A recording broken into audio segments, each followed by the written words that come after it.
Bismillahirrahmanirrahim. Assalamualaikum warahmatullahi wabarakatuh.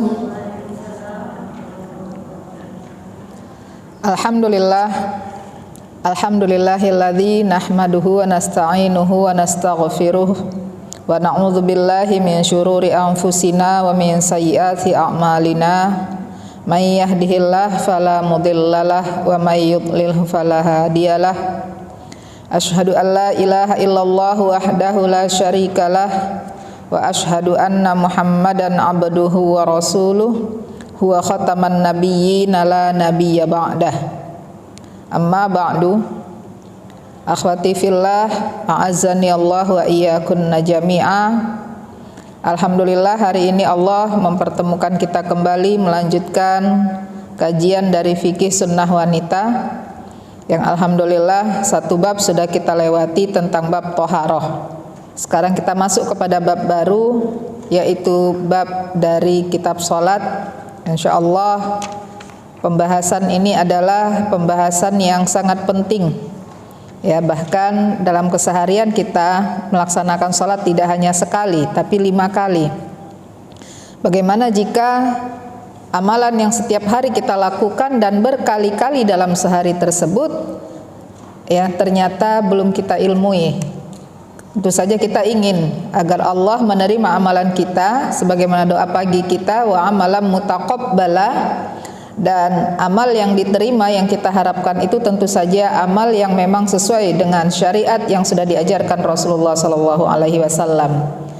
Maka kesempatan kita pada pagi hari ini untuk bertemu di majelis ilmu mempelajari dari kitab sholat ini adalah satu nikmat karunia yang besar dari Allah Subhanahu wa taala, di antara nikmatnya yang sangat banyak lainnya yang kita rasakan, yang sudah Allah anugerahkan kepada kita, dan kita bersyukur kepada Allah Subhanahu wa taala atas nikmat-nikmat tersebut.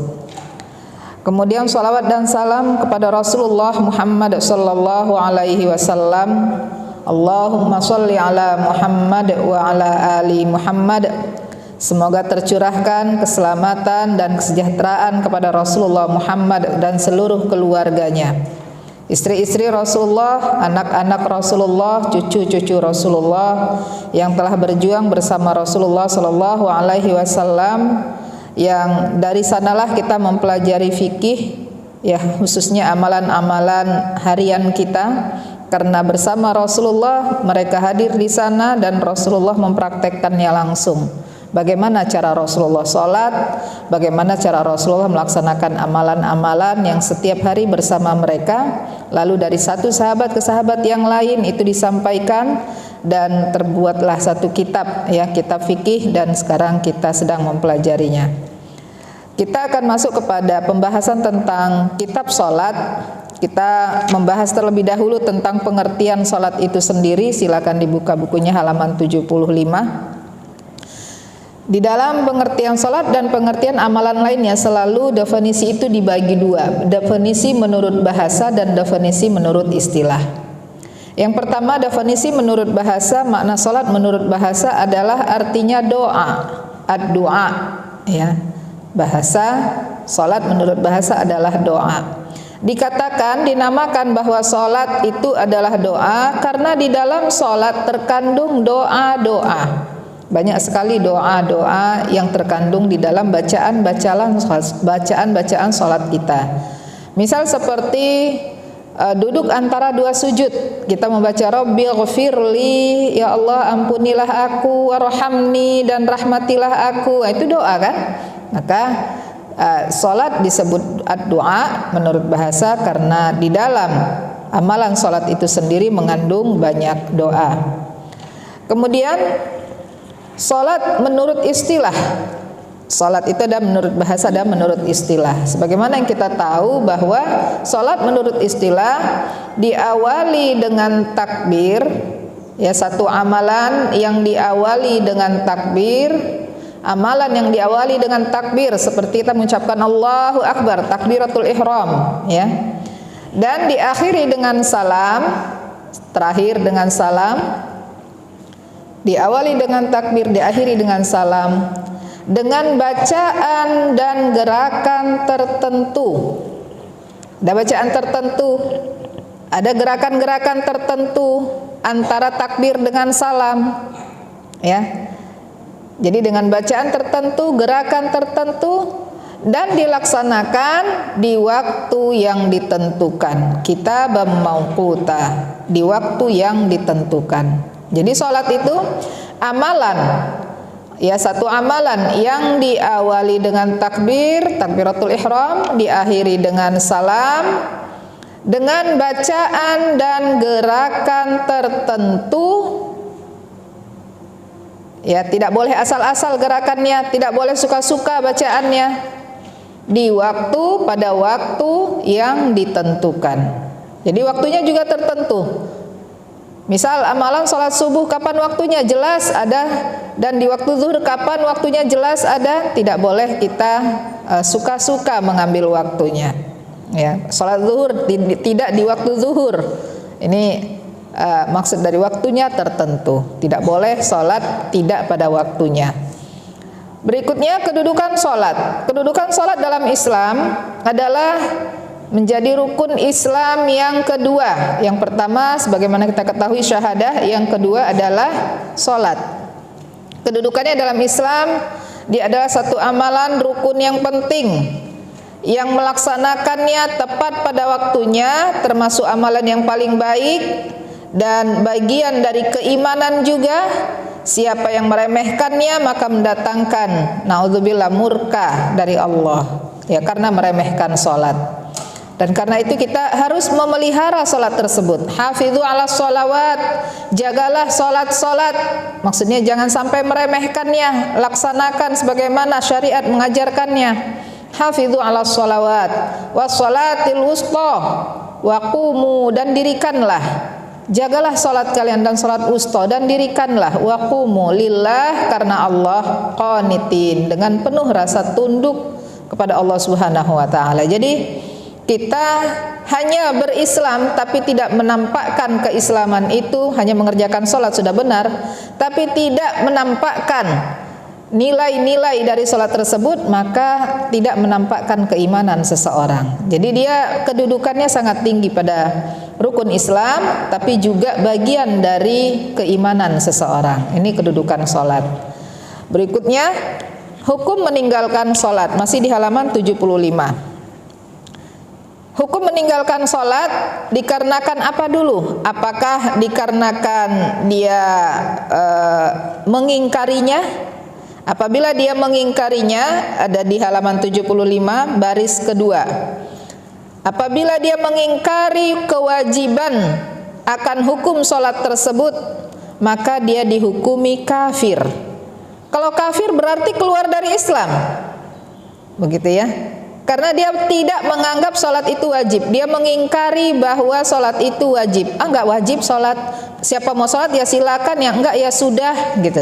Ini mengingkari, maka dia dihukumi kafir. Adapun ya pendapat yang mengatakan bahwa dia dihukumi kafir adalah pendapat dari Imam Ahmad dan sebagian ulama lainnya. Imam Ahmad mengatakan orang yang mengingkari kewajiban sholat, mengingkari bahwa hukum sholat itu adalah wajib, maka dia kafir menurut Imam Ahmad. Dengan alasan berdasarkan hadis dari Rasulullah sallallahu alaihi wasallam, inna bainar rajuli wa baiнаsyirki wal kufri tarkus shalah. Sesungguhnya perbedaan antara seorang mukmin, seorang musyrik dengan seorang yang kafir adalah antara mukmin dengan kafir, mukmin dengan musyrik. Bedanya apa? Salatnya. Orang yang meninggalkan salat dia telah ingkar, dia telah musyrik. Jadi pembeda antara seorang mukmin dengan kafir, pembeda antara seorang mukmin dengan musyrik adalah orang yang meninggalkan salatnya. Jadi itu bedanya. Karena itu siapa yang meninggalkan salat, mengingkari kewajibannya, dia berbeda dengan orang yang melaksanakan salat, yang mengimaninya. Bedanya karena apa? Karena mengingkari salatnya. Karena itu tidak boleh seorang mukmin, seorang muslim mengatakan salat itu tidak wajib. Ya, apalagi kalau kita lihat tadi definisi salat adalah ad-du'a, doa. Ada nih, Anda pernah dapat pertanyaan, Ustazah, jadi kalau kita yang penting doa itu udah salat? Yang penting doa. Kita lihat tadi definisi salat menurut istilah, diawali dengan takbir, diakhiri dengan salam, ada gerakan tertentu, ada bacaan tertentu di waktu yang ditentukan. Jadi tidak bisa duduk sebentar, mengheningkan cipta, menyampaikan doa, udah selesai salat. Ya. Atau bahasa lain, Anda pernah mendengar istilahnya eling-eling. Pernah dengar itu? Ya, eling-eling itu jadi mereka duduk bertafakur begitu ya, duduk sebentar, menundukkan kepala, tidak qomat kamit seperti orang aliran kepercayaan ya, itu.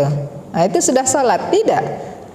Ya, walaupun salat menurut bahasa artinya doa, iya betul, tapi ada menurut istilah, ada gerakannya.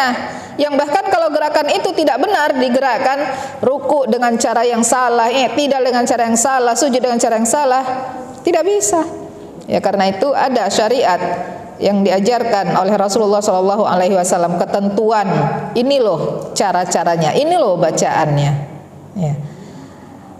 Kemudian menurut Imam Abu Hanifah, Imam Malik, Imam Asy-Syafi'i, tadi Imam Ahmad ya yang pendapat mengatakan kafir ya. Ulama madhab kita ada 4. Imam Abu Hanifah, Imam Malik, Imam Asy-Syafi'i berpendapat bahwa orang yang meninggalkan sholat karena meremehkannya dikarenakan malas, bukan karena meremehkan mengingkari, tapi meremehkan, berbeda dengan mengingkari. Ini karena meremehkan, remeh dengan sholat. Ayo sholat, aduh males banget, udah deh nggak usah lah sholat dulu hari ini, besok aja. Atau nggak usah deh sholat zuhur, panas banget nanti aja sore gitu. Sore udah asar. Dia melalaikan sholat zuhur, meremehkan, ya meremehkan bukan mengingkari. Menurut 3 ulama madhab tadi, yaitu Imam Abu Hanifah, Imam Malik dan Imam Asy-Syafi'i, dia tidak kafir dan dia tidak keluar dari Islam.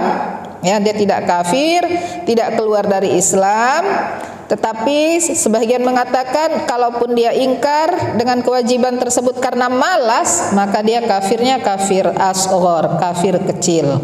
Pelakunya di bawah kehendak Allah. Jika Allah berkehendak untuk menyiksanya, maka Allah akan menyiksanya. Jika Allah berkehendak untuk tidak menyiksanya, maka Allah tidak menyiksanya. Kapan ampunan Allah itu datang, tidak menyiksanya, dan kapan Allah berkehendak menyiksanya? Tergantung kepada taubat orang tersebut. Dia taubat, tidak lagi meremehkan sholat. Dia taubat, tidak lagi bermalas-malasan melaksanakan sholat. Maka orang tersebut tidak dihukumi kafir dan dia tidak keluar dari Islam, dan dia harus bertaubat dengan taubatan nasuha. Ya, karena itu perbedaan pendapat para ulama tadi, maka dan dalil ya yang mengatakan bahwa pembeda antara orang kafir, musyrik dengan muslim adalah orang yang meninggalkan sholatnya. Maka kita berhati-hati, jangan sampai mengingkari kewajiban kita yaitu sholat, dan jangan sampai meremehkan, melalaikan, yang bermalas-malasan. Ya, karena Allah jika berkehendak mengampuninya, jika berkehendak menyiksanya, dan siksa Allah adalah pedih, tidak bisa diremehkan siksa Allah. Ya, tidak diterima di sekarang di dunia ini, Allah akan menyiksanya nanti di akhirat. Tidak ada yang terloloskan, tidak ada yang lewat begitu saja. Berikutnya halaman 76, salat yang diwajibkan. Sebagaimana kita tahu ada 5 salat wajib.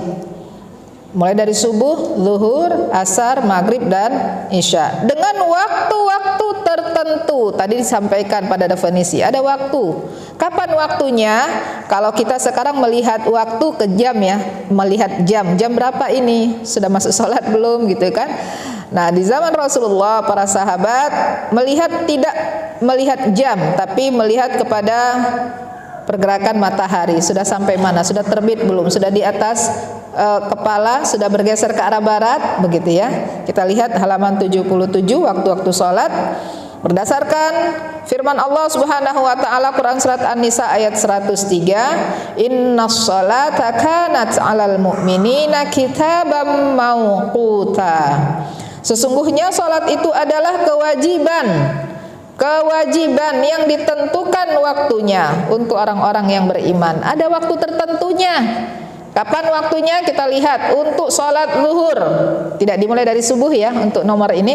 Untuk salat zuhur Dimulai ketika matahari condong ke arah barat, condong ke arah barat. Jadi tidak lagi persis di atas kepala, tidak lagi tepat di atas kepala, tapi sudah condong ke arah barat, hingga bayangan benda sama tinggi dengan benda aslinya. Habislah waktu zuhur.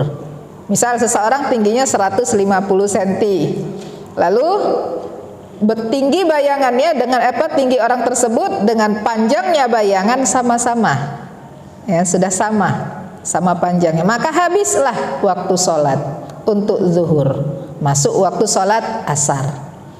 Kita lihat untuk waktu sholat asar dimulai sejak bayangan benda sama tinggi atau panjangnya dengan benda tersebut, itu sudah dimulai waktu asar. Tadi habis waktu zuhur ya. Dimulai waktu asar hingga matahari belum berwarna kekuning-kuningan. Berarti belum tenggelam mataharinya, tapi sedang proses mau tenggelam matahari atau sunset ya. Sunset atau sunrise? Sunset ya. Nah, kalau sunrise terbit ya. Nah, itu habislah waktu asar. Jadi hitungannya tidak jam. Kalau kita lihat jam pasti bergeser. Sekarang jam untuk sholat zuhur 11, di sini biasanya ada ya. 11.44 misalnya. Misal ya 11.44. Belum tentu pekan depan masih jam yang sama, dia akan bergeser. 2 pekan lagi yang akan datang bergeser lagi berapa menit gitu. Maka tidak melihat jam sebenarnya, tapi melihat kepada matahari. Hanya saja kita kalau ngelihat matahari kan agak repot ya. Ini sudah sama tinggi belum, sudah mengarah ke sebelah barat belum, jadi kita lihat jam ya. Kemudian waktu maghrib halaman 79, dimulai sejak terbenamnya matahari sampai hilangnya syafaq. Apa itu syafaq? Yaitu awan merah di ufuk barat. Jadi antara tadi akhir dari sholat asar sampai masuknya waktu maghrib ada sekitar 15 menit waktu yang tidak ada untuk sholat, tidak boleh melaksanakan sholat. Ya, dari matahari ke kuning-kuningan itu berarti sudah habis waktu asar sampai matahari terbenam, dimulai sejak terbenamnya matahari sampai hilangnya syafaq. Terbenamnya matahari udah, kalau kita di pinggir pantai itu ngelihat udah turun tuh matahari, udah nggak kelihatan lagi, udah mulai merahnya masih ada, senja merahnya masih ada, sampai benar-benar hilang warna merah tadi, syafaq namanya. Hilang tadi warna merah, habislah waktu maghrib. Jadi kalau sudah gelap masuk waktu isya, udah nggak ada merah-merah lagi di langit. Waktu isya dimulai sejak hilangnya syafaq. Hilangnya syafaq tadi sudah habis, tenggelam sudah matahari, sudah hilang kemerah-merahan di langit ya, merah di ufuk barat. Hingga pertengahan malam, nggak sampai subuh. Ada ya jam 3 nih, udah jam 3 ya udah deh salat isya dulu lah, udah jam 3, pertengahan malam habisnya. Ya. Kalau pertengahan malam berarti jamnya 00.00. Jangan tunggu sampai subuh ya, hingga pertengahan malam. Berikutnya waktu subuh dimulai sejak terbit fajar sampai terbit matahari. Beda ya, terbit fajar dengan terbit matahari. Itu syuruk ya. Jadi terbit fajar belum kelihatan tuh warna-warna di langit, itu belum ada. Masih gelap begitu. Tapi sudah terbit fajarnya. Ya dengan alat tertentu bisa melihat ya, tapi kalau kita hanya keluar rumah masih gelap, belum kelihatan terbit fajar. Ya, yang kita udah lihat tuh udah terang, udah terbit matahari. Kira-kira kalau dari waktu subuh ke waktu syuruk itu 1 jam 15 menit sampai 20 menit. Jadi waktu subuh itu sempit. Ya. Begitu sudah syuruk saja sampai betul-betul hilang dulu ya kemerah-merahan di langit. Jadi tidak boleh langsung sholat dulu. Masih ada waktu yang dilarang untuk sholat. Makanya kenapa sholat ba'da subuh itu enggak ada sunnahnya. Sholat sunnah ba'da subuh, ba'diyah subuh atau ba'diyah asar itu enggak ada. Karena ada waktu di mana tidak boleh sholat, waktu yang dilarang untuk melaksanakan sholat.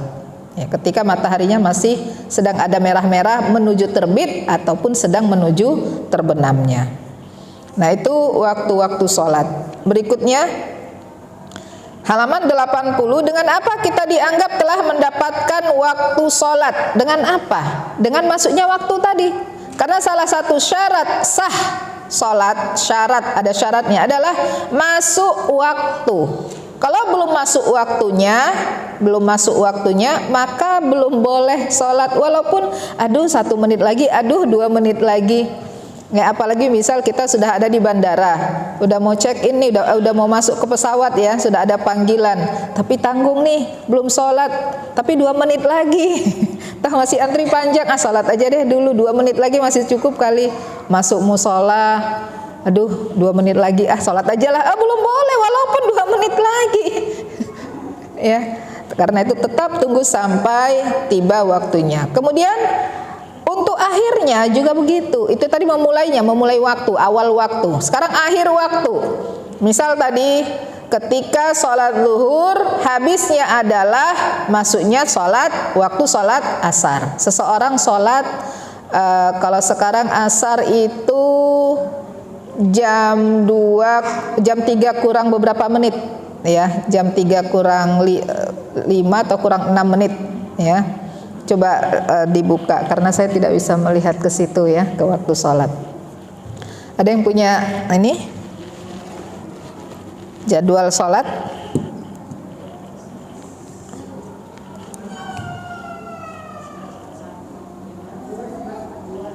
(11.42) ya, untuk zuhur. Ini waktu Kabupaten Bogor ya. Ini misal waktu untuk Kabupaten Bogor 11.42 atau 11.43 zuhur. Asar 14.44. Nah, jam 3 kurang 5 atau 6 menit. Ya, beda 1 menit. Nah, Ibu sekalian, ketika seseorang sholat zuhur di akhir waktu udah mau masuk sholat asar, pas jam 14.40, 4 menit lagi nih asar, 14.40 dia takbir Allahu Akbar untuk sholat zuhur. Sholat zuhur 4 rakaat.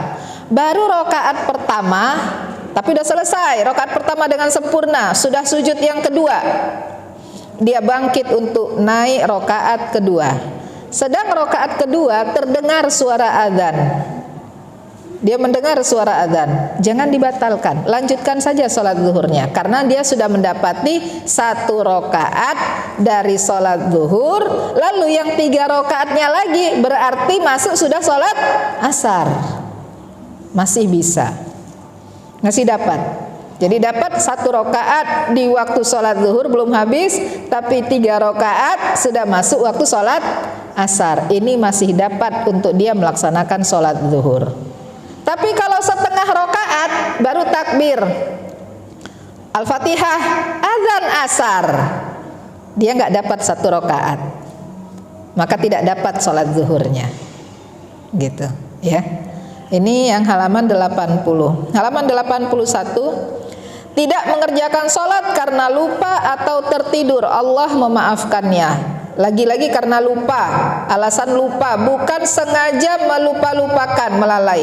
Atau karena tertidur, ini juga karena tidak ada yang membangunkan. Tertidur ada yang membangunkan, ayo bangun, sholat dulu nanti lanjut tidurnya. Dia lihat udah bangun, dia lihat jam, iya tapi sebentar lagi dah 5 menit. Sudah ada yang membangunkannya. Lalu orang yang membangunkan kesal, biarin aja deh, nggak usah dibangunin lagi. Dari tadi dibangunin 5 menit. Akhirnya dia selesai sampai waktu habis, tidak terbangun juga. Ini tidak dimaafkan. Dia sengaja melalaikan berarti. Yang dimaksud lupa, tertidur, tidak ada yang mengingatkan, tidak ada yang membangunkan. Dia tertidur jam 11, zuhur 11.43. Dia terbangun setelah jam 17.50, udah masuk waktu maghrib. Zuhur, asar, nggak terbangun, nggak ada yang membangunkan. Atau mungkin dia terbangun sebelum habis waktu asar, sebelum jam 17.50, 17.30 dia terbangun, masih dapat waktu asar, dia terbangun langsung sholat asar. Oh tadi belum sholat zuhur karena tertidur, lupa, jadi begitu asar, oh belum sholat asar, langsung sholat. Selesai sholat, lah tadi kan tidurnya jam 11 ya, gitu. Berarti tadi saya belum sholat zuhur. Dia teringat di waktu setelah sholat asar, dia langsung kerjakan sholat zuhur yang tadi, yang dia waktu tertidur. Jangan lewatkan saja. Kan Allah memaafkan, saya ketiduran, gak ada yang bangunin. Sekarang sudah terbangun. Sholat setelah asar, langsung sholat zuhur. Karena alasan tadi tidak ada yang membangunkan, tidak ada yang mengingatkan. Jadi sholatnya qada setelah asar, gitu.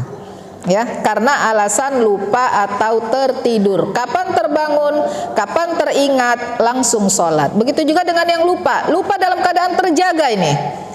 Jemput anak sekolah jam 2 misalnya.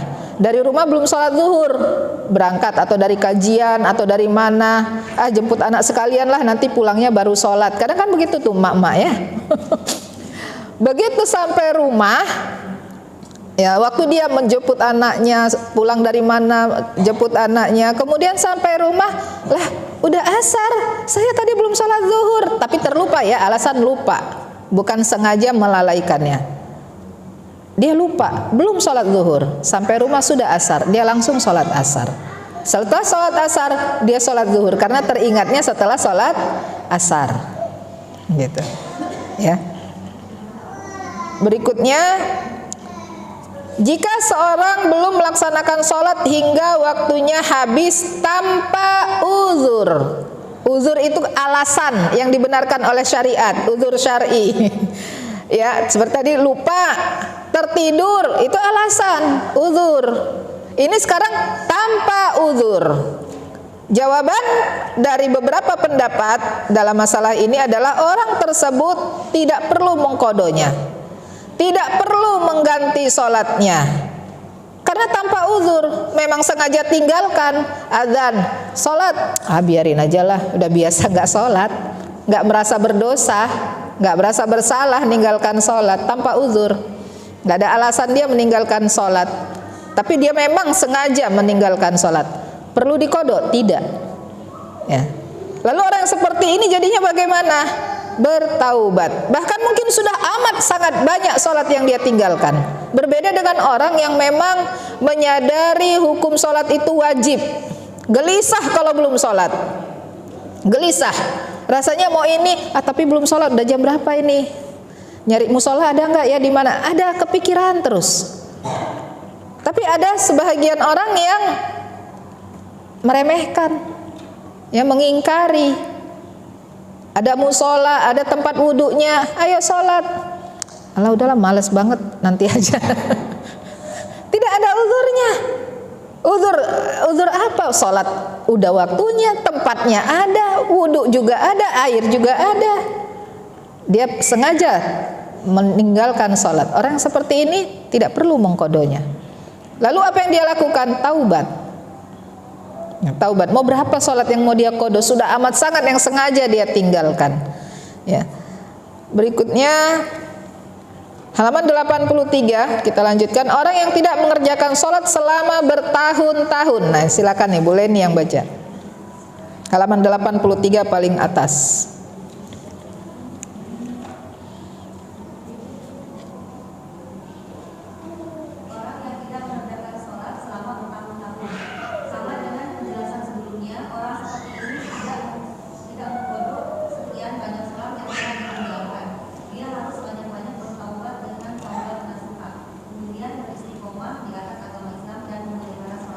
Iya, syukron, boleh nih. Anda pernah dapat pertanyaan, sekarang udah taubat, apakah perlu setiap sholat 2 kali?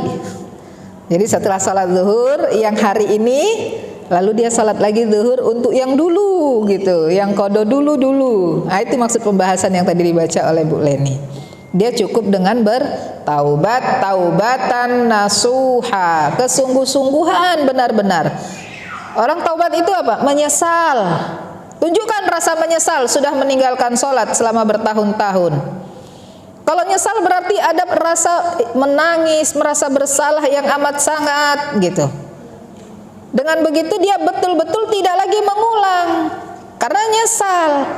Penyesalannya diiri dengan benar-benar perasaan dari dirinya, dengan perasaan bersalah kepada Allah Subhanahu wa taala yang luar biasa besar penyesalannya. Kemudian segera bertaubat, jangan tunggu-tunggu. Besok lah, nantilah, tunggu umur 40 lah. Ada tuh bertaubat nunggu umur 40. Ada yang bertaubat yang perempuan ya nanti kalau udah nikah, ada nunggu taubat kalau udah nikah. Ada yang taubat tunggu udah punya anak, ada taubat tunggu apa? Waktunya dia tentukan, nanti tunggu ini gitu. Segera. Taubatan nasuha itu segera. Kemudian taubatan nasuha itu tidak ingin mengulangi lagi kapanpun. Jangan taubatnya itu tergantung teman yang ngajak. Lagi berteman dengan sekelompok yang begini, taubat gitu ya. Nanti ada yang mengajak ke arah yang bagaimana, longgar gitu. Jadi berjanji tidak mengulanginya lagi. Itu taubatan nasuha. Berikutnya, qada salat yang ditinggalkan karena uzur. Kalau tadi yang tanpa uzur, yang halaman 82, sekarang karena uzur. Ya, silakan Ibu ke sebelahnya.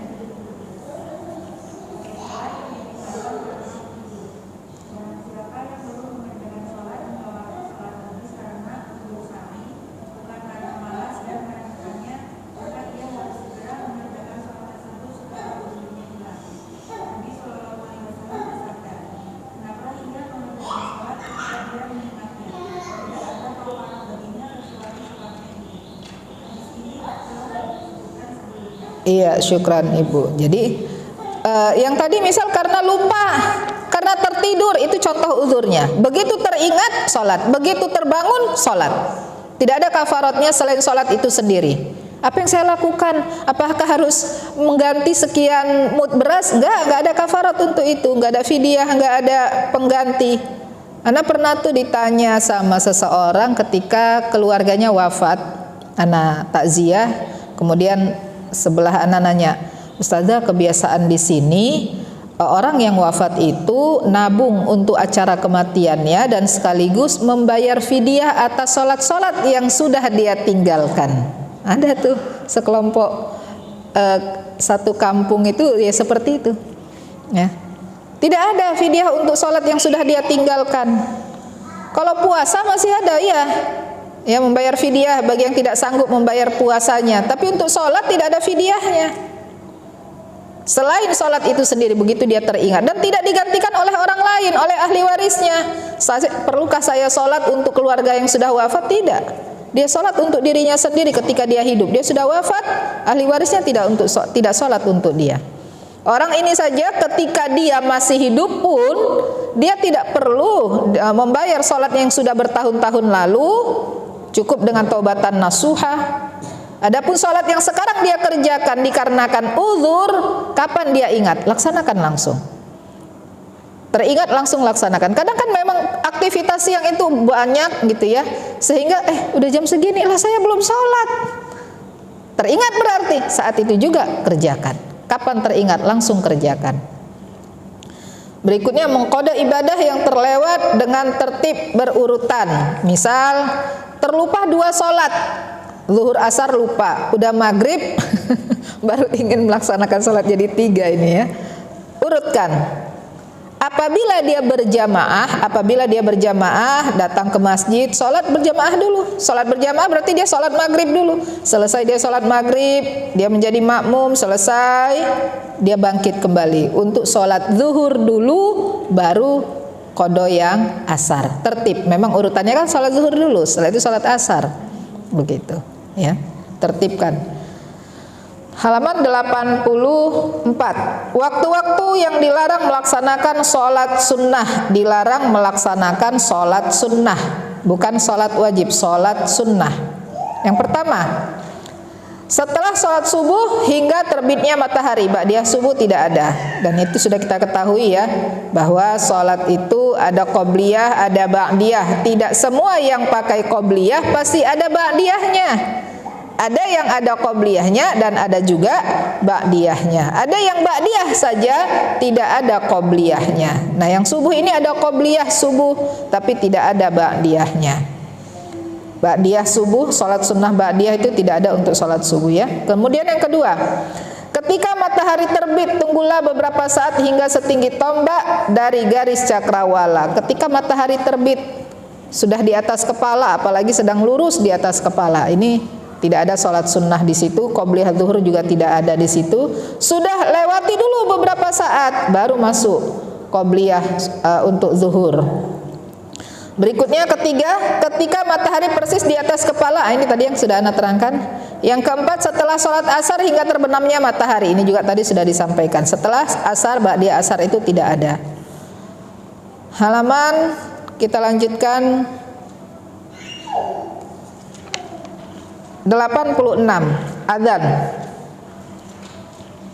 Untuk wanita tidak ada azan.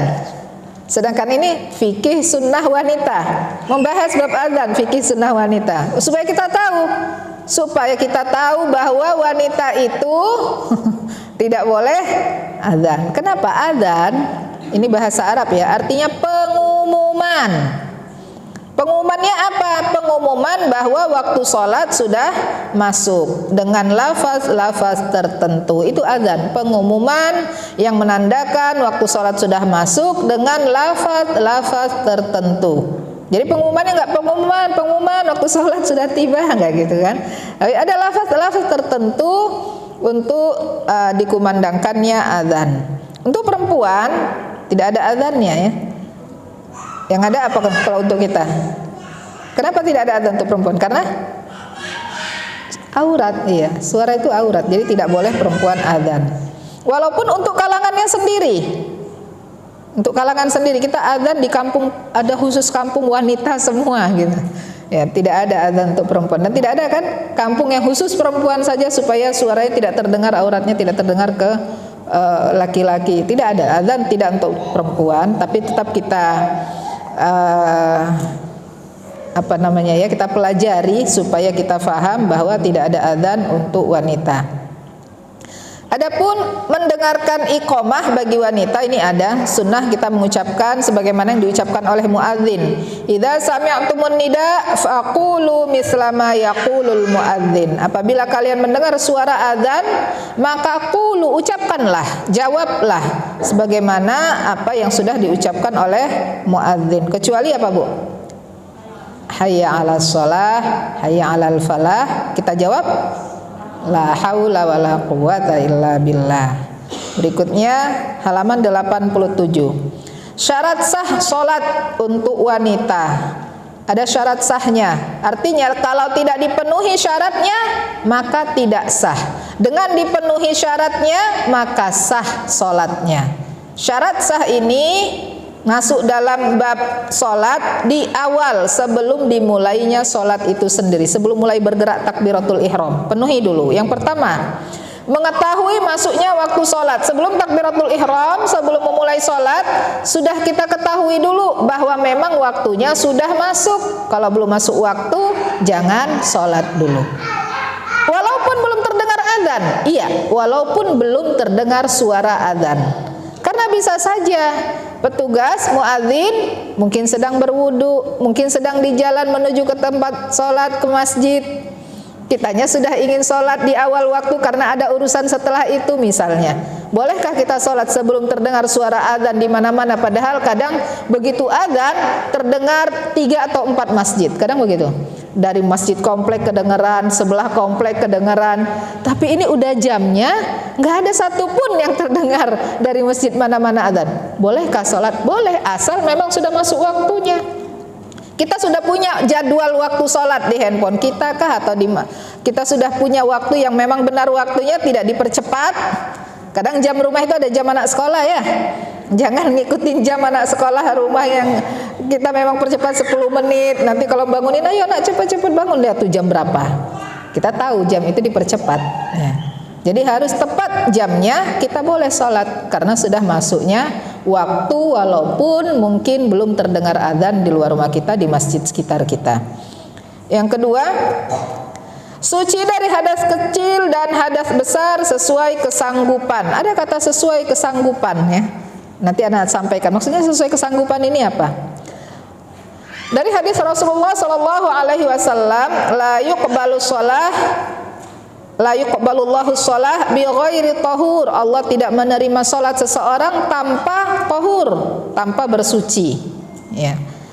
La yuqbalullahu salat ahadikum idza ahdath hatta yatawadda. Allah tidak terima salat seseorang dari kalian yang berhadas sampai dia bersuci.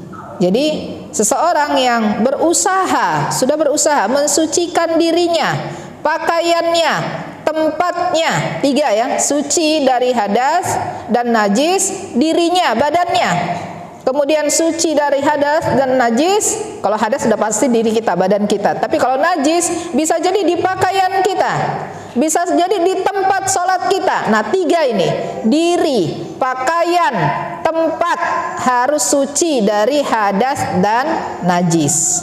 Ada kata kesanggupan, sesuai dengan kesanggupan. Apa ini maksudnya sesuai dengan kesanggupan? Pernah nggak merasa waktu kita punya bayi ya, lagi sholat perasaan udah dipel di tempat areal ngompolnya gitu. Waktu kita takbir Allahu Akbar, ada semriwing masih tercium, ada aroma ompol anak. Tapi tidak di pakaian kita, karena kita yakin ketika tadi mau takbir pakaian sudah diganti. Mukena kita tidak tertetes apapun dari najis anak kita. Sajadah dan alas di bawah sajadah itu berarti lantai tempat kita sholat, di mana kita mengembangkan sajadah, sudah tidak ada, sudah suci. Tapi aroma itu ada. Kalau di kamar itu kadang tidak semuanya kita pel ya, atau mungkin lantainya sudah dibersihkan, tapi mungkin kasurnya yang ada aromanya itu dari kasurnya gitu. Ini maksud sesuai dengan kesanggupan kita, diterima sholatnya, karena tidak persis di atas tempat kita sholat. Kecuali kita sudah lap tapi dengan tidak bersih, cuman dilap saja begitu. Kalau dicium lantainya masih ada bau ompolnya. Nah, ini berarti kita tahu bahwa itu memang belum suci. Ya sucikan dulu, bersihkan dulu, dilap dulu dengan air supaya baunya hilang. Kita tahu. Tapi kalau yang di luar kemampuan kita, sudah kita usahakan di tempat ini kita sholat, dan tempat itu tidak didudukin anak ketika dia bermain atau ketika dia apa, ya sudah. Ini contoh satu, sesuai kesanggupan. Yang kedua, misal sebelum kita sholat, kita mau pergi suatu tempat, kita ganti pakaian anak kita pakaiin pampers yang baru, yang belum terkena najis, yang belum ada ompolnya, begitu ya. Lalu kita gendong dia ke satu tempat, tiba di sana kita memasuki waktu sholat, kita sholat, ya. Waktu kita sholat, dia merangkak ke arah kita dan nangis. Ternyata tangisannya itu dia sedang pipis, entah sedang apa kita nggak tahu, tapi kita sedang sholat dan dia ada di depan kita. Selesai kita sholat, kita cek, oh rupanya basah, berarti tadi dia nangis itu karena sedang pipis. Tapi ada pampasnya, tidak tercecer, tidak keluar dari pampas tersebut ke tempat kita sholat. Nah, ini maksud di luar kemampuan kita. Sebelumnya tadi sudah kita ganti pakaiannya, sudah baru pampasnya, tidak ada waktu kita mau sholat, tidak ada, masih kering. Ya, maka di luar kemampuan kita, ketika kita sholat, dia merangkak ke tempat kita dengan pampers yang sedang dia pakai, ternyata keluar di sana air seninya. Ini di luar kemampuan kita. Boleh tanpa kita mengulang sholat kita, karena alasannya tidak keluar ya air seninya ke tempat kita sholat, dia tertampung di pampersnya. Yang ketiga, suci pakaian, badan, dan tempat sholat. Nah ini tadi sudah Anda sampaikan. Untuk tempat, ada beberapa tempat yang dilarang untuk dilaksanakan sholat di sana. Yang pertama, halaman 89, kandang unta, kandang hewan, ya dilarang sholat di sana. Kedua, ini yang penting, ini yang harus dibacakan. Silahkan sebelahnya tadi, siapa yang sudah baca, sebelahnya lagi. Iya, pakai mic-nya supaya terekam. Di depan Bu Lilis, iya.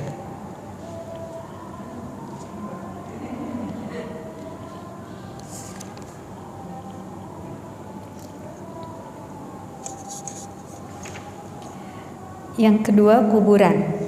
Diriwayatkan dari Abu Sa'id Al-Khudri, ia berkata, Rasulullah Shallallahu Alaihi Wasallam bersabda, seluruh tempat yang ada di permukaan bumi ini adalah masjid, bisa digunakan untuk sholat, kecuali kuburan dan kamar mandi. Iya, syukran Jadi al-ardu kulluha masjid, bumi ini semuanya masjid, illa kecuali al-maqbarah, kuburan, wal hammam, dan kamar mandi. Dua ini tidak boleh. Banyak nih yang kamar mandi, oh udah tahu kalau kamar mandi mah masa kita sholat di kamar mandi? Iya, yang kuburan nih. Masih banyak orang sholat di kuburan. Bahkan pergi ziarah, yang biasanya kalau ziarah yang sholat di kuburan itu kemana Bu? Ziarah ke makam wali. Ya, ziarahnya benar, ziarah itu ngapain? Datang ke sana, tiba di sana kita berdoa untuk siapa? Agar Allah memberikan ampunan untuknya, ya, yang sudah wafat, yang sudah dikubur ini, dan semoga Allah mengampuni kita juga. Ya, maka Rabbighfirli walahu itu ya, ampunilah aku dan dia. Kita disuruh berdoa, minta kepada Allah agar Allah memberinya pengampunan, memberinya rahmat, melapangkan kuburnya. Itu yang kita minta. Doa saja. Tidak ada sholat di atas kuburan, mengelilingi kuburan, menghadap ke kuburan. Nah, ini perlu sekali dilihat bahwa tidak ada sholat di kuburan dan itu termasuk tempat yang dilarang. Kemudian yang C dan D tadi masuk dalam hadis yang dibacakan bahwa kamar mandi, WC, toilet tidak boleh digunakan untuk sholat. Hanya saja banyak sekali tempat-tempat sholat yang umum ya, seperti pom bensin, tapi sekarang sudah mulai bagus, apalagi yang rest area, itu suka sebelahan WC dengan musola ya. Ada yang bersih, ada petugas kebersihan selalu membersihkan, ada yang tidak bersih, sehingga aroma dari WC terbawa ke musola. Atau orang yang memang menggunakan WC tidak bersih, mencuci kakinya di sana, langsung ke tempat wudhu, di tempat wudhu tidak bersih juga, masuk ke tempat sholat, akhirnya terbawa begitu ya, menyambung. Nah, ini perlu diperhatikan kesucian dari tempat, badan dan pakaian kita. Ya. Kalau sudah diusahakan, ya nggak mungkinlah kita ngepel gitu ya di areal SPBU gitu kan. Akhirnya semampu kita saja sah untuk kita gunakan sholat, asal jangan di WC ataupun kamar mandi. Nah, anak pernah dapat curhat dari seseorang, keadaan saya tidak tahu itu dia kenalnya seperti apa ya, apa kerabatnya, apa temannya, itu kesulitan dapat tumpangan tempat, nggak bisa kos, nggak bisa sewa rumah, nggak punya dana. Lalu ada seseorang yang menolongnya, tapi tempatnya itu di kamar mandi. Kamar mandi orang zaman dulu kan besar-besar ya, luas gitu, baknya besar, WC, kemudian ruangannya itu besar. Ya, kalau ditempatkan di sana barang-barangnya cukup lah, kayak orang punya satu kamar begitu. Padahal itu kamar mandi. WC-nya itu tidak ditutup ya lubangnya, jadi hanya dia timpa triplek, lalu dia taruh di sana beberapa barang-barang dia, kardus-kardus begitu. Kemudian dia sholatlah di sana. Ya, dia tempat tidurnya ya di situ, sholatnya ya di situ, menggunakan ruangan itu. Bolehkah katanya sholat di sana? Karena fungsinya sudah tidak lagi difungsikan sebagai kamar mandi. Jadi fungsinya sekarang sudah beralih menjadi kamar tidur. Walaupun bangunannya, kloset jongkok gitu ya, masih tetap ada karena dia belum buang begitu. Dan dia daruroh di sana, artinya kalau dia laki-laki, dia setiap waktu sholat usahakanlah ke masjid, jangan di sana. Tapi kalau dia perempuan dan dia sulit setiap saat ke masjid, dia terpaksa sholat di tempat dia tinggali itu. Fungsinya sudah tempat dia tinggal. Saya tanya, apakah sehari-hari masih dipakai WC-nya untuk kamu sehari-hari mandi juga di situ? Jadi mandi di situ, cuci-cuci di situ, tidur di situ, begitu ya. Semuanya dilakukan di satu ruangan itu? Enggak katanya. Nah, kalau tidak berarti fungsinya tidak lagi dikatakan kamar mandi, sudah menjadi kamar tidur, gitu. Ya. Yang keempat, menutup aurat sesuai kesanggupan. Ini masuk dalam syarat sah sholat. Menutup aurat, usahakan menutup aurat. Nah, untuk menutup aurat ini ummahat, anak sering dapat pertanyaan juga tentang ini. Ustazah, boleh nggak sholat tanpa mukena? Sholat nggak pakai mukena, nggak masuk syarat sah sholat memakai mukena. Tidak. Yang menjadi syarat sah sholat adalah menutup aurat. Selama pakaian kita sudah menutup aurat, maka silahkan sholat tanpa mukena. Apa tuh yang menutup aurat?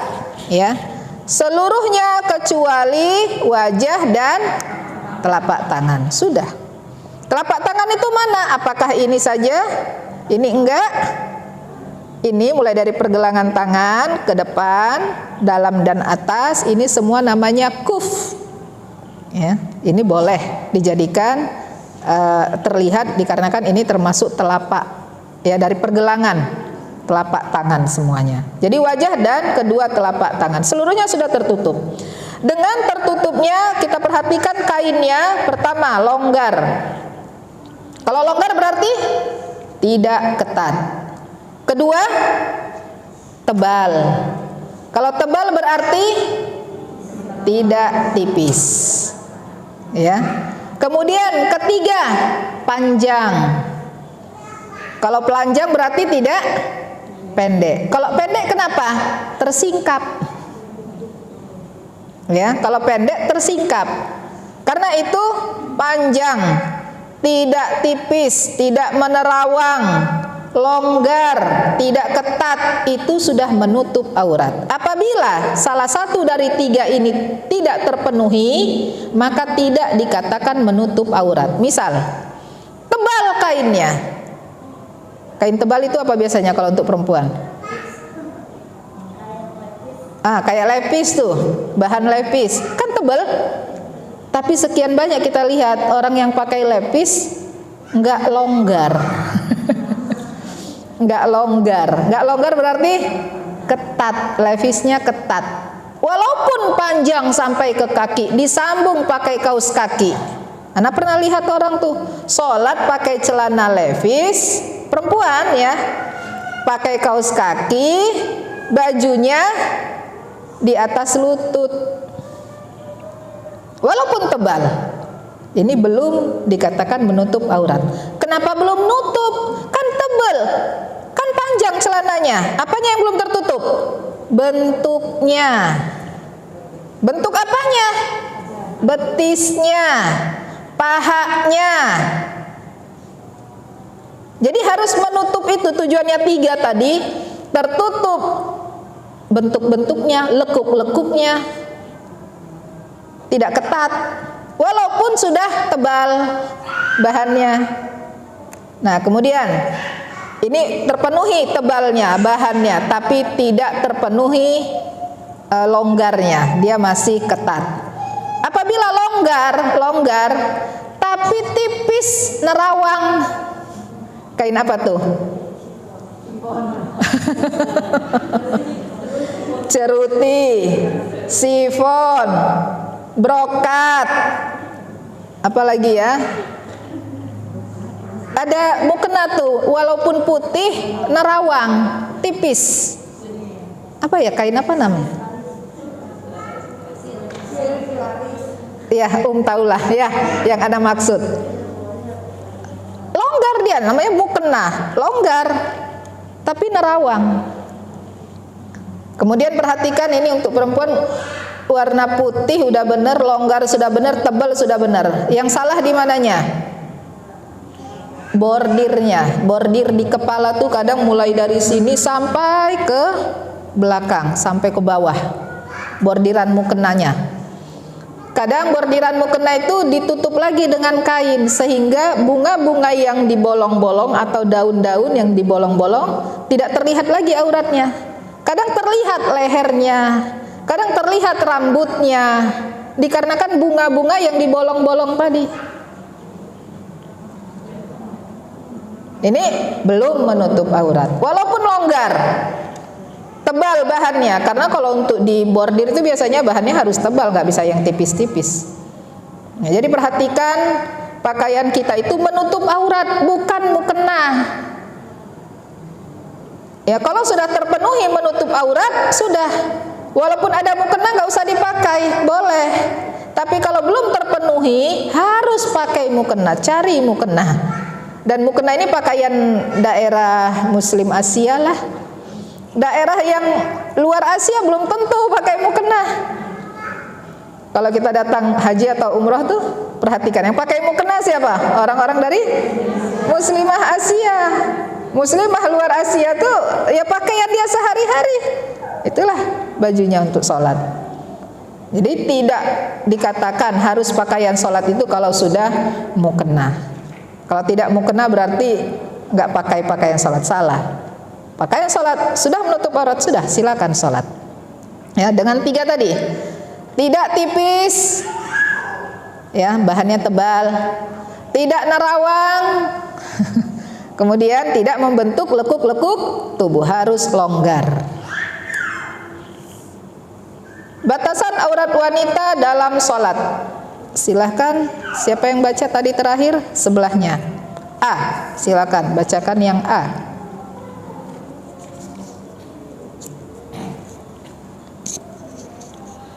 Batasan aurat wanita dalam sholat. Jika seorang wanita melaksanakan sholat bersama kaum laki-laki yang bukan mahramnya, maka ia harus menutup seluruh tubuhnya kecuali wajah dan kedua telapak tangannya. Demikian menurut pendapat jumhur ulama. Iya, syukron itu tadi sudah kita bahas ya. Sholat bersama kaum laki-laki yang bukan mahram, maka dia menutup seluruhnya. B, silakan. Jika ada bagian yang terlihat, padahal bagian itu wajib ditutup, ketika ia berjamaah dengan orang yang bukan mahramnya, maka ia berdosa. Namun hal itu tidak membatalkan sholatnya. Menurut pendapat yang benar di kalangan para ulama, jadi tidak ada dalil yang menyatakan bahwa sholatnya menjadi batal karenanya. Iya, syukron Tapi tentu saja kalimatnya ini diperhatikan terlihat, bukan sengaja, tidak sengaja. Ketika dia sujud, tadi kan wajah hanya yang boleh wajah dengan kedua telapak tangan. Tapi kadang sujud tidak memakai kaus kaki, terlihat telapak kakinya. Ya, ketika terlihat telapak kakinya, maka orang tersebut tidak sengaja, terlihat, tidak berdosa dan tidak batal sholatnya. Tapi kalau menyengaja ya jelas berdosa, namanya menyengaja, ya. Kemudian yang kedua nih, ibu-ibu sering di rumah atau mungkin di luar rumah, wallahu alam ya. Kalau lagi sholat, itu kita memakai mukena atau dengan mukena, tanpa mukena, ketika takbirnya dari dalam tangannya, jangan diangkat, ya. Walaupun dengan mukena yang longgar dan besar, ketika diangkat begini, kalau bajunya tidak panjang, ya, maka terlihat lengannya ketika diangkat begini. Walaupun di rumah, sholatnya kan di rumah pakai baju kaos lengan pendek misalnya ya, atau dengan baju daster lengan pendek, takbir terangkat mukena begini, maka terlihatlah bagian ini. Jadi perhatikan untuk takbirnya itu juga jangan mengangkat-ngangkat mukena sehingga terlihat auratnya. Dari dalam takbir, jangan mengangkat, ya. Paham maksud anak ya? Nah, gerakannya itu sudah benar pakaiannya, tapi gerakan-gerakan sholatnya membuat akhirnya terlihat auratnya. C. Jika seorang wanita sholat sendirian atau bersama suami atau mahramnya, maka ia boleh membuka wajah dan kedua telapak tangannya ketika sholat. Demikian pendapat mayoritas ulama. Iya, ini untuk ketika sholatnya mungkin jamaah tapi di rumah, atau dia punya musola keluarga, jadi semuanya mahram, ya, semua yang hadir mahram, maka dia membuka wajah dan kedua telapak tangannya. Itu untuk batasan aurat. Ini ada pembahasan khusus kaki wanita dalam sholat. Ya, silakan disambung ke sebelahnya.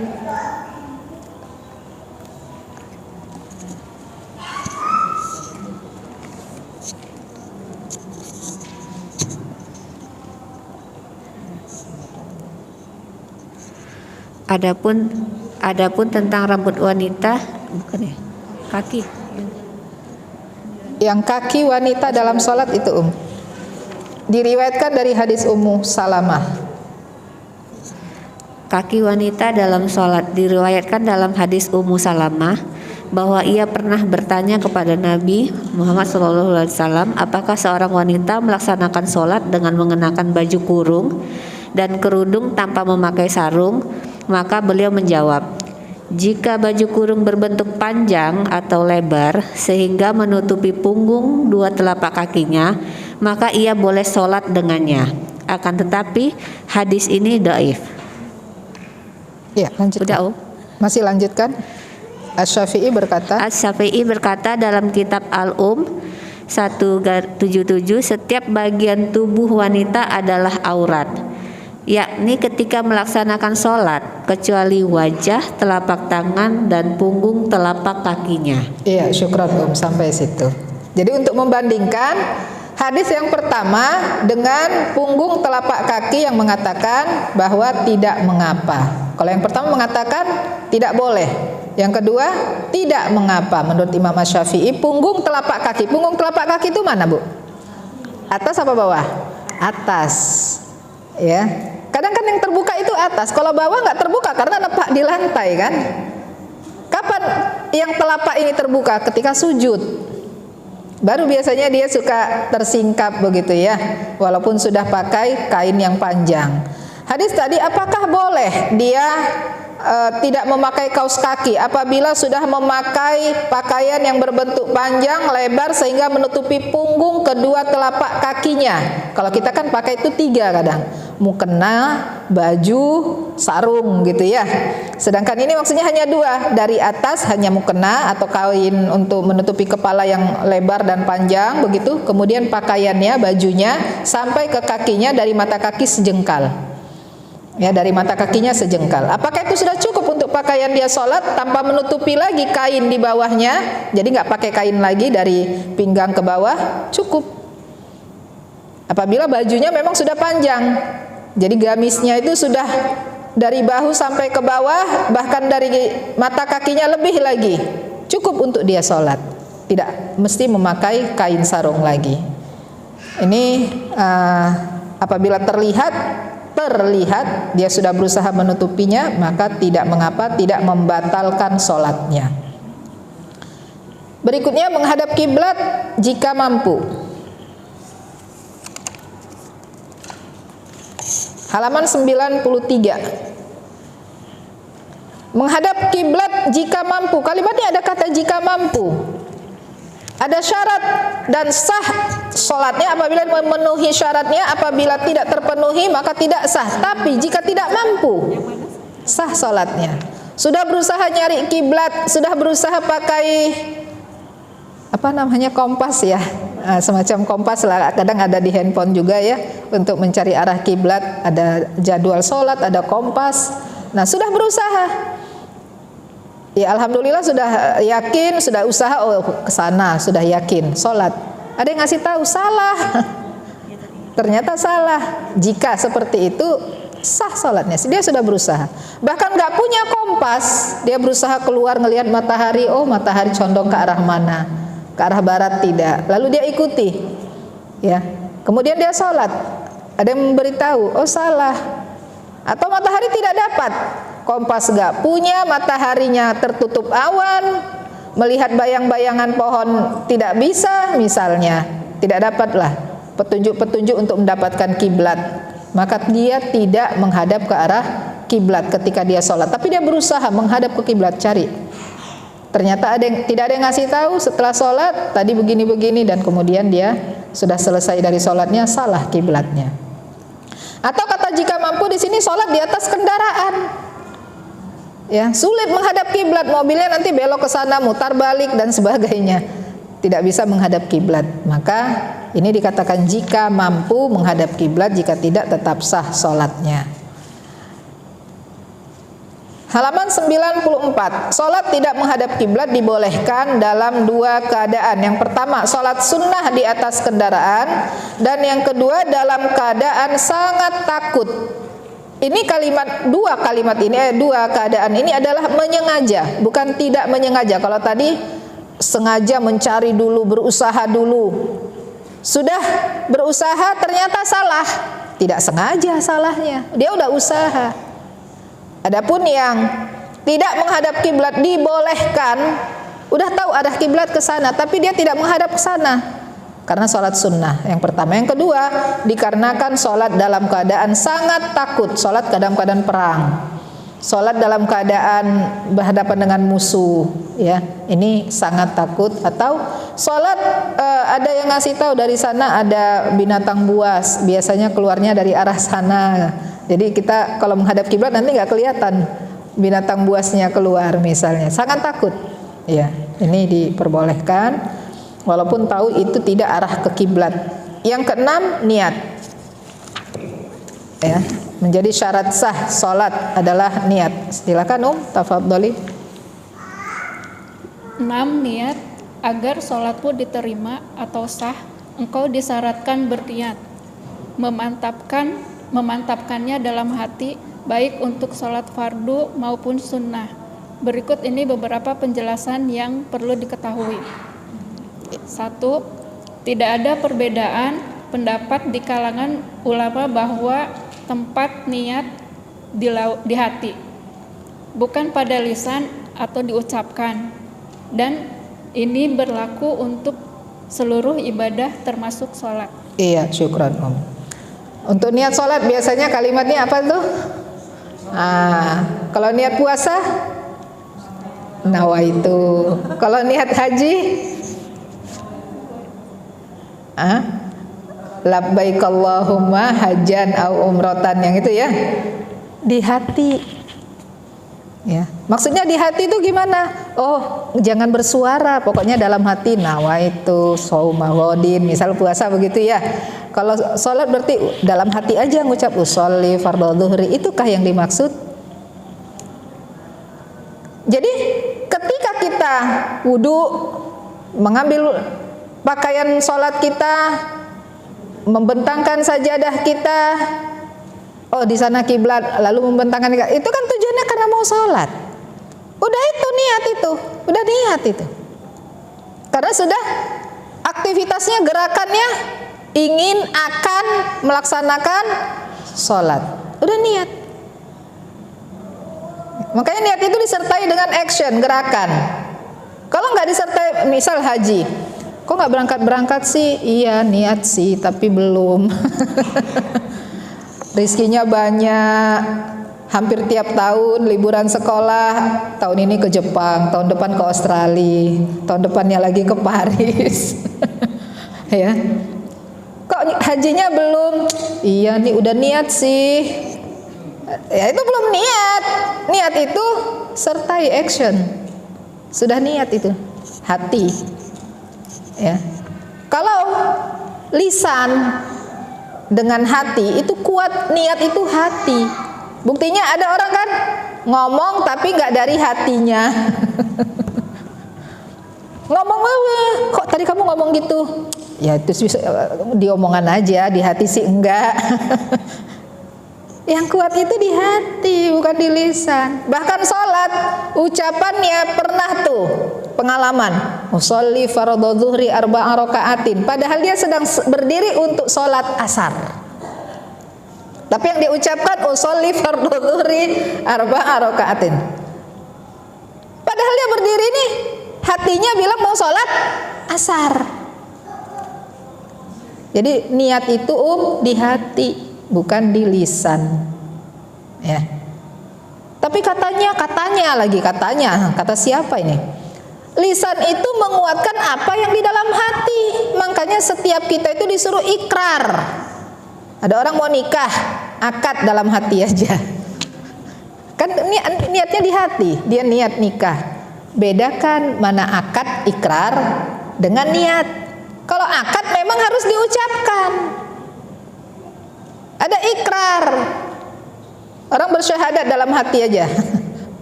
Nggak usah diikrarkan syahadatnya. Bedakan mana akad untuk ikrar, mana ikrar dengan adanya ikrar, kemudian dia akad, misalnya untuk jual beli ya, mengucapkan saya beli, saya jual. Dengan mana niat? Niat itu bukan, tidak bisa disamakan.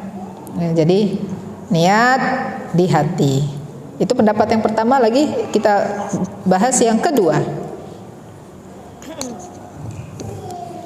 Yang kedua, tidak ada perbedaan pendapat di kalangan ulama bahwa jika lisan mengucapkan niat yang bertentangan dengan niat di dalam hati karena lupa, maka yang dianggap sebagai niat adalah apa yang terbesit dalam hati. Seperti orang yang berniat dalam hati untuk melaksanakan sholat zuhur, namun lisannya mengucapkan niat sholat asar karena lupa. Iya, ini tadi sudah Ana sampaikan. Jadi kalau ada orang dalam hatinya sih mau sholat asar, tapi terikrarnya di lisannya sholat zuhur. Yang mana yang benar? Yang di hatinya. Karena itu berarti kembali lagi, enggak usah pakai lisan, pakai hati aja niatnya. Ya, silakan yang ketiga, Sesungguhnya mengucapkan niat dengan suara yang terdengar termasuk bid'ah. Tidak ada perbedaan di antara para ulama. Nah, ini ya. Jadi tidak usah diucapkan. Dalam hati saja. Dalam hati itu pun maksudnya bukan dengan urutan kata-kata atau susunan kalimat-kalimat, tidak. Begitu aktivitas kita mengarah ke sana itu sudah niatnya. Keempat, melafazkan niat meskipun dengan suara pelan juga merupakan bid'ah yang diharamkan. Iya, syukran Lalu yang dikatakan gak usah dengan niat itu apakah susunan kata-katanya atau ucapannya terdengar atau tidak terdengar? Semuanya, susunan katanya juga, melafazkan ya baik yang terdengar diri sendiri, hanya terdengar telinga sendiri, ataupun tidak terdengar sama sekali, betul hanya komat kamit saja tanpa suara, sama-sama tidak. Jadi dalam hati saja, tanpa menyusun kata-kata niat tadi, tapi memang kita ingin berniat melaksanakan amalan itu dari hati kita, itu sudah dikatakan niat. Ya. Berikutnya kelima. Yang kelima, menghadirkan niat dalam hati sesaat sebelum atau bersamaan dengan takbiratul ihram. Jika niat dihadirkan setelah takbiratul ihram, maka ia dianggap tidak berniat atau tidak sah. Iya. Nah, niat itu juga bukan berarti karena niat sekarang masih jam 10.29. Saya niat nanti sholat zuhur. Sekarang niatnya dalam hati. Terus nanti tinggal sholatnya. Ya tidak. Kapan menempatkannya? Ketika tadi aktivitas kita sudah memang mengarah akan amalan yang sedang kita tuju ini, pasti kita mantapkan ketika kita bertakbiratul ihram. Bukan lama sebelumnya seperti sekarang masih jam 11.30 misalnya, karena memang kita aktivitasnya kan rutin. Udah niat kita dari sekarang akan sholat nanti zuhur, akan asar, akan maghrib, lalu sekarang dianggap sudah niat, tidak. Tapi tetap memantapkannya ketika mau akan ya takbiratul ihram. Jangan sudah, misal begini Ana pernah tuh mendapati seseorang takbir terus dia batalkan. Lalu ulang lagi, takbir, batalkan lagi. Jadi Ana lirik, kenapa ya udah takbir batal lagi? Kenapa? Iya belum mantep di hati saya mau sholat. Apanya gitu. Tidak usah diulang-ulang. Ketika takbir tadi sudah memantapkan niat mau sholat apa. Misal zuhur, ini mau sholat qobliyah zuhur atau sholat zuhur wajib fardu ya, fardu zuhur. Ketika takbir sudah dipastikan mau qobliyah, sudah selesai, niatnya sudah selesai. Atau ketika takbir nggak niat mau qobliyah, langsung fardu zuhur, sudah. Jadi tidak usah belum mantep banget di hati, ulang lagi. Ya. Keenam. Siapa sekarang? Niat makmum dan imam tidak harus sama. Orang yang mengerjakan sholat sunnah boleh bermakmum kepada imam sholat fardu, dan orang yang mengerjakan sholat fardu boleh bermakmum kepada imam sholat sunnah. Juga orang yang mengerjakan sholat sunnah boleh bermakmum kepada orang yang mengerjakan sholat sunnah, dan orang yang mengerjakan sholat fardu boleh bermakmum kepada orang yang mengerjakan sholat fardu dengan syarat jumlah rakaat imam tidak lebih banyak dari jumlah rakaat makmum, sebagaimana akan dijelaskan kemudian. Iya, syukran. Misal kita masuk ke satu masjid, ternyata kita sudah tertinggal sholat, orang udah selesai, sudah salam. Lalu ada seseorang kita lihat sedang sholat, kita nggak tahu dia sholat ba'diyah kali ya, sholat ba'diyah kemungkinan besar ba'diyah, karena dia sudah berada di masjid dari tadi dan orang-orang sudah selesai sholat. Kemungkinan dia tadi berjamaah, maka sekarang dia sholat itu adalah ba'diyah, sholat zuhur misalnya. Kita lalu nempel tuh berjamaah dengan dia. Mau dia sholatnya sunnah atau wajib, kita makmum ingin menjadikan dia imam, ternyata beda, dia sunnah, kita wajib, boleh. Jadi mau sholat itu nggak usah nanti mau jamaah dia sholat sunnah lagi, padahal saya mau sholat wajib, nggak apa-apa, sah, gitu, ya. Ya, tapi jangan sampai sholat kita lebih sedikit, dia lebih banyak. Karena nggak bisa makmum salam duluan, makmum harus ngikutin imam. Paham ya? Berikutnya, bagaimana engkau sholat seperti sholatnya Nabi? Agak bersuara nih, ada yang belum paham? Paham ya? Ya. Mungkin waktu kita ya tidak bisa melanjutkan untuk ini, nanti insya Allah ada sesi 2 ini tentang bab sholat, masuk ke bagaimana engkau sholat seperti sholatnya Nabi. Maka waktu yang ada kita gunakan sekitar 10 atau 20 menit untuk tanya jawab. Silakan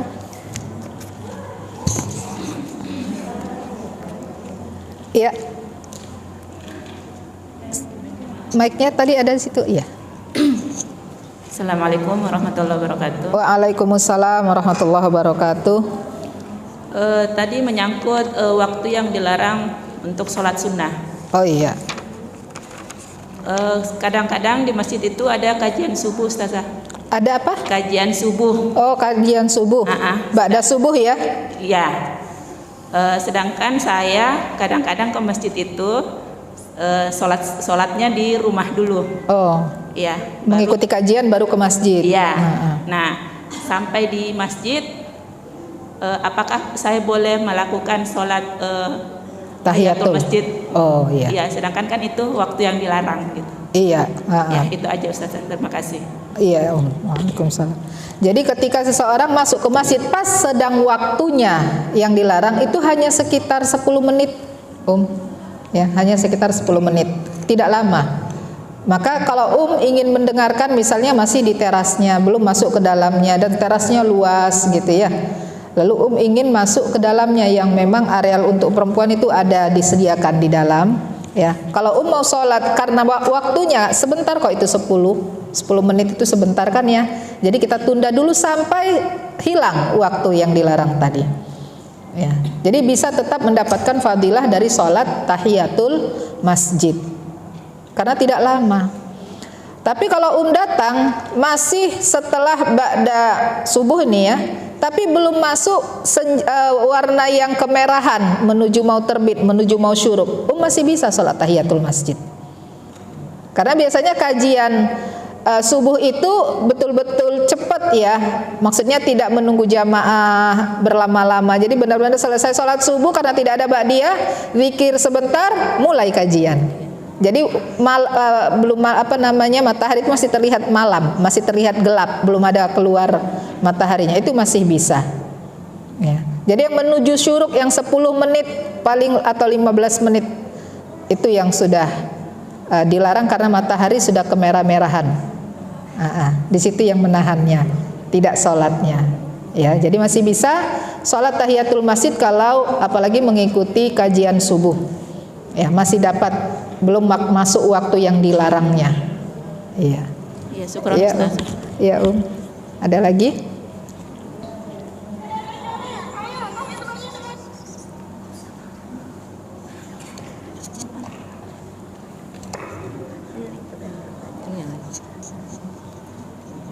Iya. Ustazah, iya. Hukum kita sholat di rumah orang kafir. Oh. Gimana itu Ustazah? Boleh. Semua tempat yang ada di bumi adalah masjid kecuali kuburan, kamar mandi, toilet, kandang. Maka rumah orang kafir, ya, rumah orang yang tidak seagama dengan kita sedang ada di sana. Entah itu kerabat, entah itu famili, kita sedang ada di sana. Kalau kita masih bisa cari masjid, kita sholat di masjid. Kalau kita terhalang untuk sholat ke masjid, ya, ana termasuk orang yang sering melaksanakan sholat di rumah non muslim. Ya, karena kerabat ana yang di kampung ya, daerah Sumatera sana, teman-teman ana dulu kuliah juga, ya rata-rata tidak seluruhnya orang muslim ya. Kami dari Sumatera Utara itu 50-50 memang, 50% non muslim ya. Bahkan mertua ana juga beda agama dengan ana.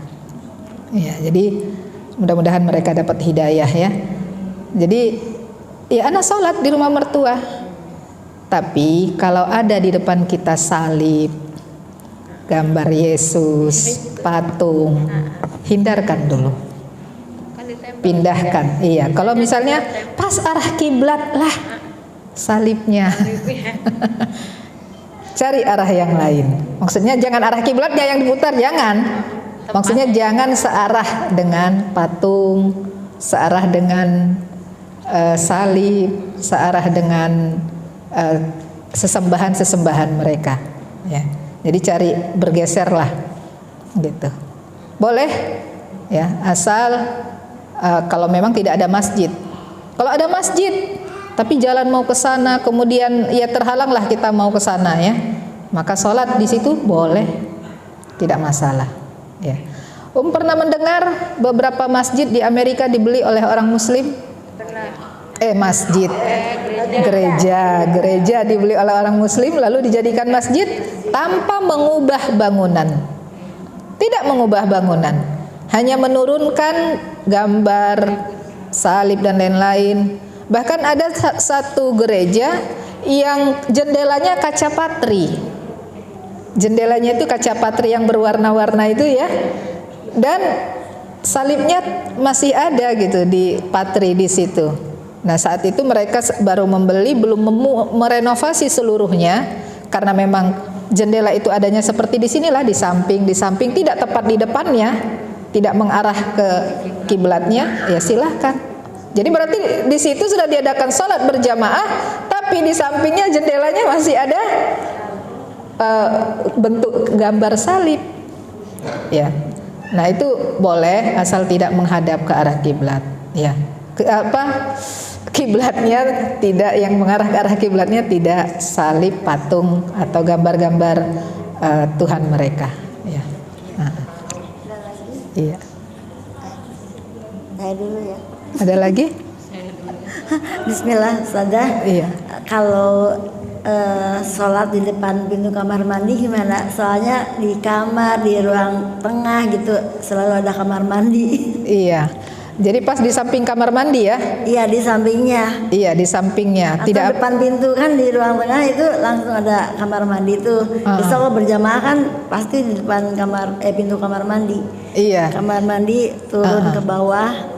Asal menutup pintunya. Ya, menutup pintunya. Kemudian kita tidak benar-benar seruangan ya dengan dia. Ada nih kamar mandi ini yang memang wallahu a'lam ya, itu kamar mandi atau bukan ya. Jadi menyatu dengan kamar, hanya pakai gorden yang seperti plastik gitulah. Ya. Nah, itu nggak boleh karena memang arealnya sebenarnya tidak dipastikan itu kamar mandi bukan. Kan masih dipakai sehari-hari, berbeda dengan cerita anak yang tadi, dia sudah tidak difungsikan lagi. Lubangnya sudah ditutup, di atasnya ditumpuki barang-barang. Tidak difungsikan lagi, tapi kalau keseharian ya masih dipakai, ditutup. Ada pintunya kan ya, ditutup pintu itu sehingga kita tidak dikatakan sholat yang satu ruang dengan kamar mandi. Ini ruang kamar mandi sendiri, ini sebelahnya. Dengan adanya pembatas ruangan pintu tadi. Kalaupun mungkin kadang ya dinding kamar mandi itu enggak nempel sampai ke plafon. Pintu kamar mandi juga enggak nempel sampai ke plafon. Masih ada ruang atasnya yang kosong. Ya, itu sudah di luar kuasa kita. Ya, tapi area yang kita masih bisa tutup itu sudah cukup. Kita di sebelahnya. Iya. Keren Ustaz. Iya, apa? Depan kamar mandi gitu saja. Kita di balik tembok itu kita sholatnya menghadap kiblatnya, di depannya kamar mandi gitu. Bagaimana? Pembatasnya? Tembok kamar mandi kita menghadapnya ke sholatnya kiblatnya. Iya, tidak apa-apa. Tidak apa-apa karena sudah adanya tembok tadi sudah di luar. Iya, tidak apa-apa. Ada lagi? Itu di belakang mau bertanya Bu Leni. Aku dulu pertanyaan berdua. Oh iya, silakan. Yang tadi Ustazah masalah sholat yang zuhur sama asar kan ketinggalan, tapi sholatnya asar dulu baru zuhur. Yang 3 sholat itu maghrib kan, baru ingetnya maghrib, tapi melakukannya maghrib dulu, zuhur, asar. Iya, karena dia berjamaah dengan sholat maghrib, dia ikut jamaah. Dikarenakan dia sedang berjamaah dengan imam yang sedang sholat jamaah maghrib. Iya. Sendirian urutkan zuhur, asar, maghrib. Apabila waktu maghribnya masih panjang di awal maghrib. Apabila waktu maghrib saja yang punya waktu nih, di waktu maghrib yang punya waktu maghrib, ya, maka kita sholat maghrib karena apa? Mepet, dikit lagi masuk waktu isya. Kalau sholat zuhur dulu, terus asar, terus maghrib, habis waktunya, maka dahulukan yang punya waktu. Iya, Bu. Telat ya. Bagaimana? Jadi sholat, misalnya asarnya udah azan maghrib belum. Azan maghrib belum. Sholat asar, terus kemudian kita belum 1 rakaat sudah azan. Itu kita batalkan dulu. Betul, batalkan. Batalkan, lalu tunggu sampai azan selesai. Setelah itu kita sholat asarnya bagaimana? Iya, sholat asarnya setelah sholat maghrib. Maghrib dulu. Ya, karena di masjid. Atau di rumah. Sendirian. Iya, diurutkan asar dulu, baru maghrib. Tapi syaratnya adalah dibatalkan dulu ya pada saat azan ya. Iya, dibatalkan kenapa? Karena nggak dapat lagi. Kecuali sudah selesai. Rokaat. Iya, kecuali 1 rakaat, walaupun 3 rakaatnya sedang tetap azan, lanjutkan saja sampai selesai. Dia sudah dianggap masih dapat. Walaupun yang dapat cuman 1 rakaat sempurna sampai sujud kedua.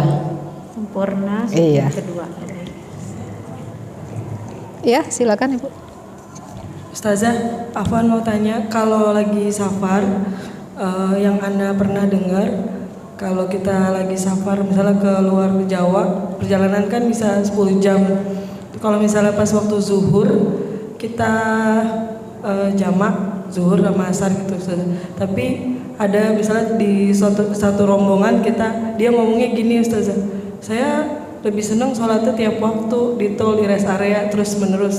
Itu kan zaman dulu, maksudnya jamaah itu kan zaman dulu, maksudnya kalau kita menganggapnya rukhsah itu sebagai hadiah dari Allah gitu, Ustazah. Itu mana yang lebih baik, Ustazah? Sedangkan di rest area kan setiap itu ada masjid ya, Ustazah. Baiknya gimana, Ustazah? Iya, baik. Syukran, salat di perjalanan karena safar itu dengan jarak safar 84, sebagian ulama mengatakan 84 kilo, sebagian lagi 120 kilo ya, atau 3 marhalah. Nah, dengan jarak tempuh yang dimudahkan atau ada kesulitan, dipakai aja itu, gitu ya. Dimudahkan misalnya dengan pesawat, kan dimudahkan. Kalau dengan bis, ya tentu kesulitannya ada dibanding dengan pesawat. Tapi jarak tempuhnya, jarak kilonya dapat gitu, 120 kilo. Nah, lalu dengan adanya kemudahan kendaraannya, apakah gugur rukhsah tadi? Tidak, tetap dipakai rukhsahnya. Gitu. Jangankan naik bis yang bisa berhenti. Sini Jogja mungkin 1 jam udah nyampe ya. 40 menit malah ya. 40 menit nyampe. Ya, kalau begitu ya nggak usah dijamak lah. Toh 40 menit udah nyampe. Tapi kilonya, berapa kilo dari sini ke Jogja? Lebih dari 120 kilo. Jadi rukhsah itu bukan berarti menggugurkan kemudahan kita selama di perjalanan. Jadi diambil rukhsahnya. Nah, apalagi yang benar-benar naik kendaraan darat. Dengan adanya rest area bukan berarti itu mempermudah juga. Kita tidak tahu rest area berikutnya. Kita nyampe rest area sebelum masih Cikampek misalnya. tenang aja, nanti sebelum Semarang sudah ada rest area lagi dan masjidnya lebih bagus. Karena kita di perjalanan kita tidak tahu, berbeda dengan di rumah. Kita kan memang tidak ada yang tahu 1 menit kemudian. Iya, tapi kita mukim. Kita punya rencana yang tidak sesulit orang yang di perjalanan.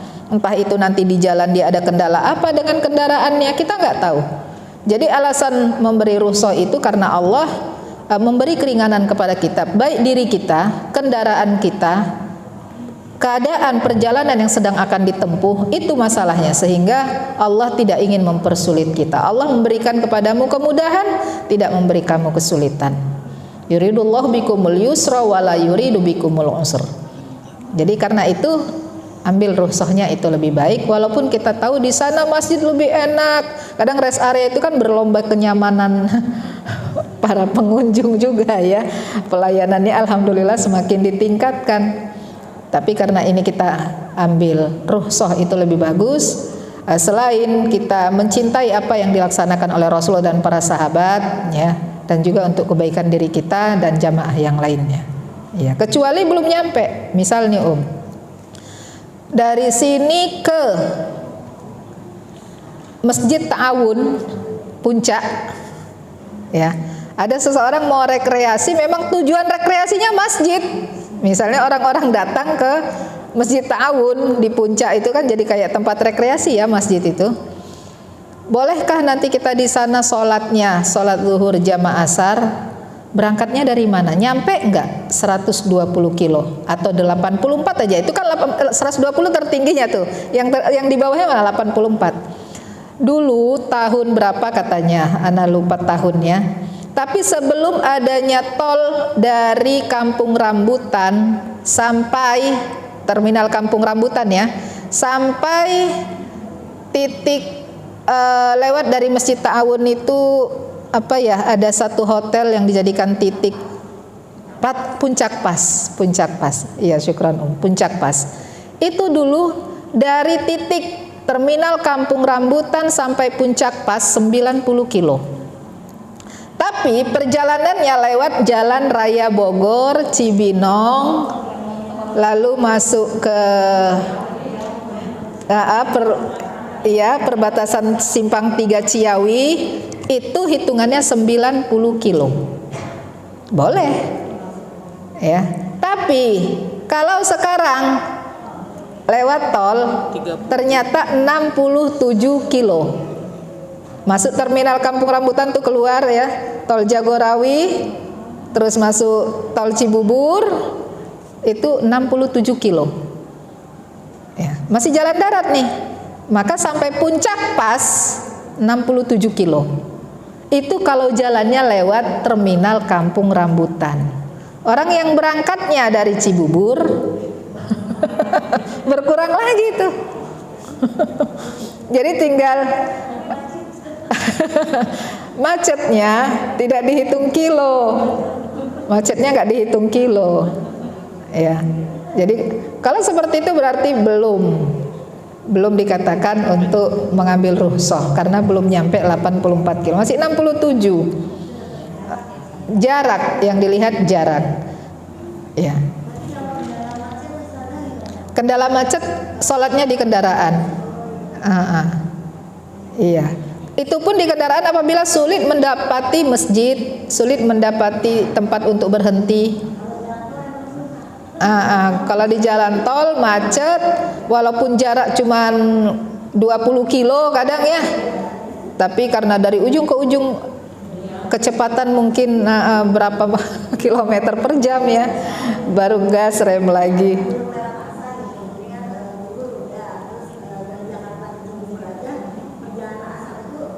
Betul, iya. Kalau ada rest area, masuk rest area. Nggak ada rest area, sholat di dalam kendaraan, tayamum. Iya. Iya, silakan. Assalamualaikum Ustazah. Waalaikumsalam warahmatullahi Jadi kadang kan waktu zuhur masuk, sebentar lagi gitu kan, sebentar lagi lah salatnya gitu. Tiba-tiba ketiduran, bangun-bangun udah asar. asar. Itu gimana? Iya, termasuk udzur syar'i. Ya, jadi setelah sholat asar terbangun kan di waktu asar. Nggak, maksudnya kita tuh udah waktu zuhur udah masuk, tapi waktu zuhur sudah masuk. Waktu zuhur sudah masuk, tapi belum sholat. Terus sebentar lagi lah, ngantuk banget gitu kan. Iya. Mau tidur sebentar ceritanya, gitu kan. Tiba-tiba bablas. Iya. Jadi ini termasuk yang lalai ya sebetulnya. Itu di kode. Lalai. Iya, jadi kalaupun kategori lalai, tidak ada kode untuk yang lalai. Yang ada apa? Taubat. Kan begitu ya? Maka karena itu, bolehkah berusaha tidak meninggalkan sholat? Ya. Itu ibaratnya kayak pegawai negeri atau orang kantoran. Kalau lewat dari jam sekian tetap absen, dia tetap tercatat tidak hadir. Pernah mendengar itu peraturan ya? Walaupun dia hadir, dia kerja sampai jam pulang baru dia pulang, tapi dia tidak dihitung hadir. Tapi dia tetap harus masuk kantor, dia absen dan pulang sesuai dengan jam pulang. Tetap dihitung tidak hadir. Tapi akan lebih memberatkan dia jika dia tetap pulang, toh nggak dihitung katanya. Ya, toh nggak dihitung, udah ngapain masuk? Sekalian aja libur. Ya, sekalian aja bolos gitu. Tentu saja sanksi dari atasannya akan lebih berat dibanding dia tetap hadir walaupun tidak dihitung absen hari itu. Maka kita ketika keadaannya begitu amat sangat tidak diinginkan, tetap sholat. Ya, tetap sholat karena sekalipun ya sudah terhitung lalai. Akan lebih berat jika sengaja meninggalkannya. Kan menyengaja jadinya, karena tadi sudah masuk waktunya. Lalu sholat asar, setelah sholat asar, sholat zuhur, ya, dengan supaya berusaha mencari ridha Allah, jangan Allah bertambah murka kepada saya, gitu ya. Jangan bertambah kemurkaannya kepada orang yang sengaja meninggalkan sholat dengan alasan itu. Jadi itu sudah dianggap pertaubatan nasuha dari dia. Jadi toh tidak terhitung lagi, ya sudahlah, tidak usah sama sekali, tapi saya taubat tidak mengulangi lagi. Jadi begitu kan? Kalau tidak mengulang lagi, itu benar, yaitu taubatan nasuha, tapi dengan dia mengerjakan walaupun sudah tidak terhitung, sudah dianggap sudah selesai, tapi dia tidak ingin menambah murka Allah, lalu dia tetap sholat. Ada lagi? Iya.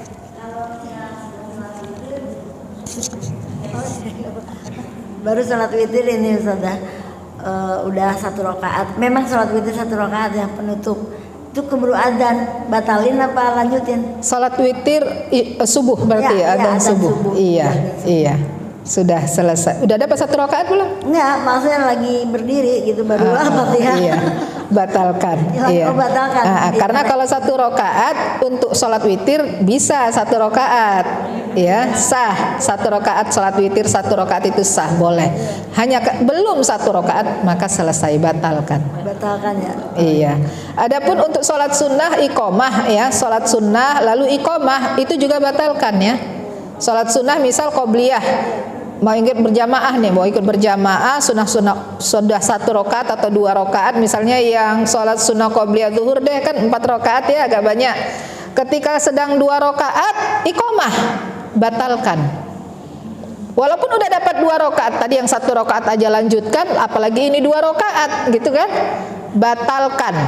Karena sholat sunnah qobliyah sudah masuknya waktu iqomah untuk sholat berjamaah, itu lebih diutamakan berjamaah dibanding melanjutkan. Akhirnya nanti dia masbuk 1 rakaat karena menyelesaikan 2 rakaat dari sholat sunnah qobliyahnya. Jadi mendapati imam di awal takbiratul ihram bersama imam itu lebih utama daripada dia mengejar buru-buru. Kadang kan habis iqomah terus buru-buru.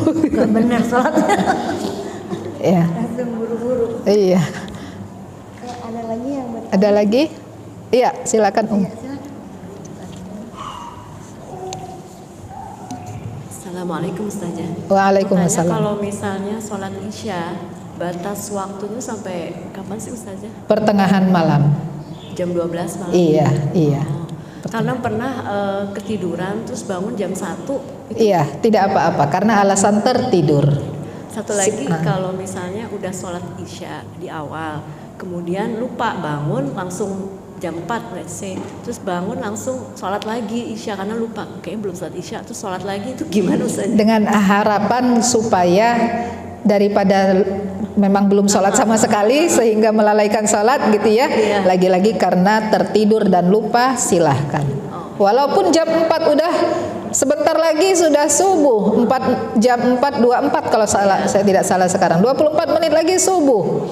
Ya, karena alasan tertidur dan menjaga semoga tidak menjadi hutang, tidak ada yang tertinggal dari sholatnya, dia berusaha menjaga tidak pernah meninggalkan sholat, dia tetap sholat, tidak apa-apa. Iya. Iya, afwan.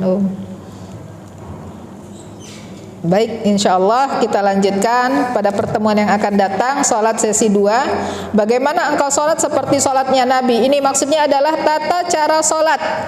Ya, insya Allah nanti kita pelajari tentang bagaimana rukun sholat, wajib sholat. Seperti itulah nanti insya Allah cara-cara Rasulullah mengerjakan sholat, sifat sholat Nabi pada pertemuan yang akan datang. Untuk kali ini kita cukupkan sampai di sini. Kita akhiri dengan doa kafaratul majlis. Subhanakallahumma bihamdik nasyhadu an la ilaha illa anta nastaghfiruka wa natubu ilaik. Alhamdulillahirabbil alamin. Assalamualaikum warahmatullahi wabarakatuh.